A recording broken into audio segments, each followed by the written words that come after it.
जन्मदिन था तो संवाद चल रहा था, तो मुझे आज तक याद है उनकी श्रीमती ने कहा, प्राणनाथ पिछले जन्मदिन पर आपने मुझे लोहे के पलंग का दिया था उपहार, इस जन्मदिन पर क्या है देने का विचार?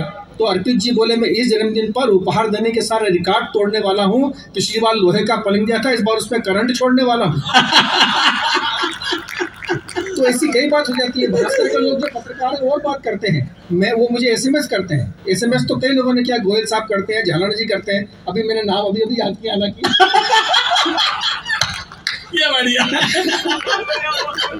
मैंने जो सुना विनीत जी ने बोला तो मैंने सुन लिया। कोई तो होंगे, कोई अशोक जी है, कोई जज साहब बैठे हुए हैं हमारे, तो जज साहब हो सकता है, जज साहब का भी हो। नीट पानी है, चलिए। नीट पानी है तो भी ठीक है, बहुत बढ़िया बात है। सिग्नेचर पानी है, हाँ। अच्छा बोले नहीं दूसरा पानी। चलिए, कहाँ था मैं?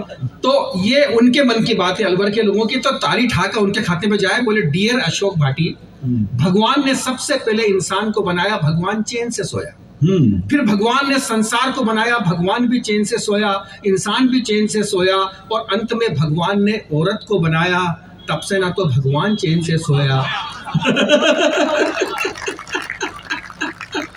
और जो कुछ लोगों की तलाश करते। हमारे एक मित्र कद में 7 फुटे, शादी करके लुटे, पत्नी मिली गुटकी, उसका नाम छुटकी।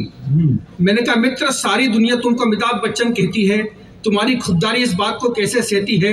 मित्र बोले, अशोक भाटी तुम्हारी बात हमेशा सच्ची होती है, मुसीबत जितनी छोटी हो उतनी ही अच्छी होती है। ये उन्हीं लोगों ने ताली बजाई जिनको ये वाला मामला मिला है। और हमारे पूर्व महामहिम अब्दुल कलाम, उनका तो कहीं जमा ही नहीं था काम। वो इस चौपाई को इस तरह पढ़ते थे, ढोल गंवार शुद्ध पशु नारी, परमाणु बम से भी भारी। वाह। और विनीत जी 2 पंक्ति चूंकि हास्य की थी, आपने ठाका दी, आपने ताली दी। 2 पंक्ति, ये सामाजिक पंक्ति, धार्मिक पंक्ति है। मैं अगर इन पर आपकी ताली मिली मुझे, तो मैं वास्तव में आपकी मनोकामना, आपकी जो मन भावना है लंबी उम्र की, आरोग्य रहने की, वो भगवान महाकाल से अनुरोध करूंगा कि इन सबको दे। इसलिए कविता की पंक्ति समाप्त होते ही मंच पर जितने लोग हैं और श्रोता जितने हैं, सबकी ताली मुझे मिले। फिर भी गोयल साहब, जज साहब, झालानी जी, भास्कर वाले पंकज जी, अर्पित जी, अशोक जी, जितने भी बैठे यहाँ पर, बाबू भैया, जो याद करें, जो नाम मुझे याद रहे, सबकी ताली मुझे एक साथ चाहिए, दिखना भी चाहिए ताली। हाँ। फिर भी सारे गोयल साहब खड़े होकर ताली बजाना। फिर भी सारे कुंवारे और कुंवारी सुखी हैं, ये बात हम आपको बताएं। जो अपनी पत्नी से दुखी है, जोरदार ताली बजाए। नहीं, सबसे ज्यादा तो जज साहब होशियार रहे, उन्होंने। लीजिए, मैं आपको 2 कविताएं जी, बिल्कुल।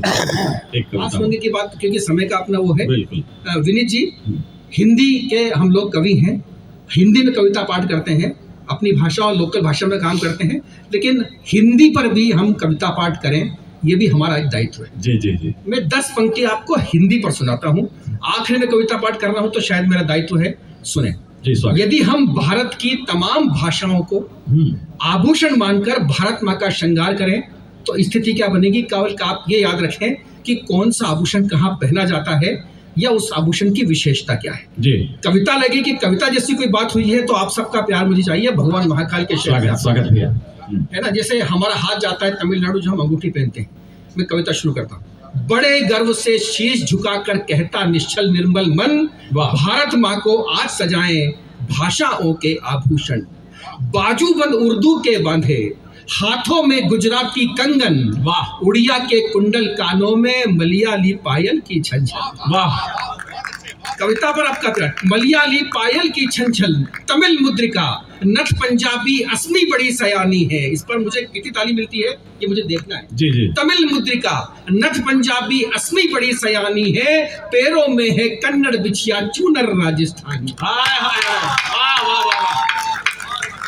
पैरों में है कन्नड़ बिछिया चूनर राजस्थानी है, बालों पर है चमक डोंगरी, माथे पे हरियाणवी लाली, कमर पे साजे करधनी तेलुगु, हार गले का बंगाली। सब भाषाएं सभी बोलियां भारत माँ की ठाती हैं, बहुत मधुर है मणिपुरी भी, मीठी सिंधी मराठी है। और जिस बात के लिए कविता लिखी, अंतिम पंक्ति में कहता हूँ आपका प्यार चाहिए कि भाषाओं के आभूषण से, भाषा और पिताजी को भाषाओं के आभूषण से यूं श्रृंगार तो पूरा है, पर हिंदी की बिंदी के बिन सब श्रृंगार। वाह, बहुत अच्छे अशोक जी, जिंदाबाद।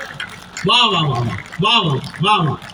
अशोक भैया, मेरा आग्रह है उस कविता से आप इस कार्य को समापन करें जो घंटी वाली कविता है आपकी, वो पूरे देश में नहीं पूरी दुनिया में चर्चित है। एक अच्छी कविता के लिए मैं आग्रह कर रहा हूँ अंतिम कविता के रूप में अशोक जी उस कविता का आप तालियां बजाकर मेरी बात का अनुमोदन करें। एक अच्छी कविता।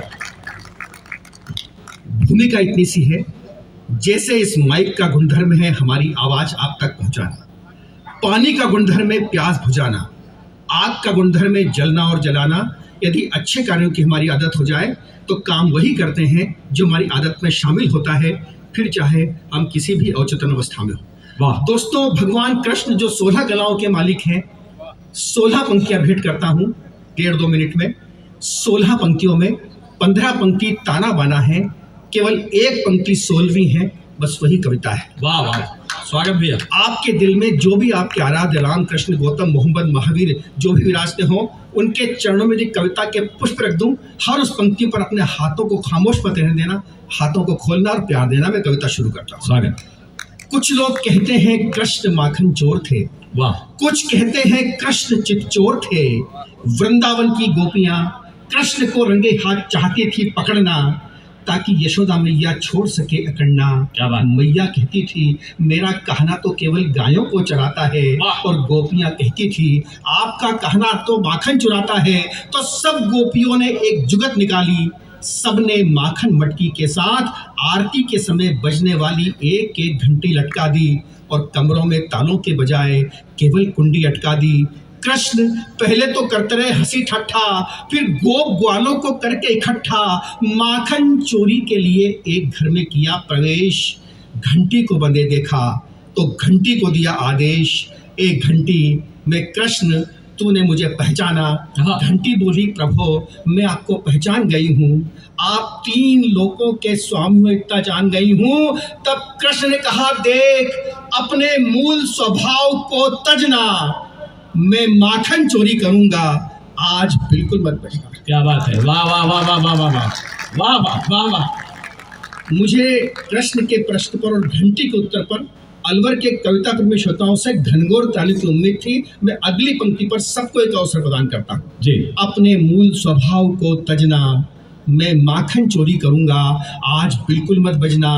घंटी बोली प्रभो छोटा सा मेरा अस्तित्व बड़ी बिसात नहीं है, तो 3 लोगों के स्वामी की आज्ञा की अवहेलना करूं, इतनी मेरी औकात नहीं है। वाह वाह वाह, बहुत अच्छे अशोक जी, वाह वाह। और दोस्तों, मैं अब आपसे स्वयं प्रार्थना करता हूं कि तालियों को रोकना सहजना। हम आखिरी में भगवान कृष्ण की आराधना करेंगे। किसी पंक्ति पर आपका मन करेगा कि कृष्ण के प्रश्न पर और घंटी के उत्तर पर आपका मन ताली बजाने का है, उन सारी तालियों को इकट्ठा करना। हम आखिरी में आराधना करेंगे।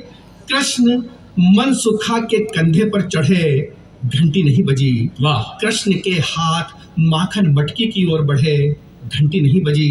कृष्ण ने मटकी को हिलाया, घंटी नहीं बजी। कृष्ण ने माखन गोप ग्वालों को खिलाया, घंटी नहीं बजी। कृष्ण ने दूसरी मटकी पर हाथ डाला, घंटी नहीं बजी। कृष्ण ने मटकी में से माखन निकाला, घंटी नहीं बजी। और कृष्ण ने माखन जैसे ही अपने मुंह में डाला, घंटी बजने लगी। क्या बात, क्या बात। दोस्तों, यहाँ समाप्त हो गई 15 पंक्ति। जिस एक पंक्ति कविता वो आती है अब इसको कैसे सुनना है, कैसे सराहना करना है। जैसे रामकृष्ण के मंदिर के शिखर कलश होते हैं, आपके सर्थ पर बजती हुई तालियां कितने भक्ति भाव से, कितनी आस्था से, कितनी शक्ति से बजती है, ये आपके रामकृष्ण के प्रति प्रेम, भारत माता के प्रति प्रेम और कविता के प्रति प्रेम का परिचय होगा। तो कृष्ण का प्रश्न, घंटी का उत्तर, तालियों के माध्यम से मंदिर के शिखर कलश का आप सबके द्वारा निर्माण। कृष्ण है नाराज, घंटी तेरे कारण ही रंगे हाथों पकड़ा जाऊंगा आज। तब घंटी ने उत्तर दिया प्रभो, घंटी ने उत्तर दिया प्रभो, सालों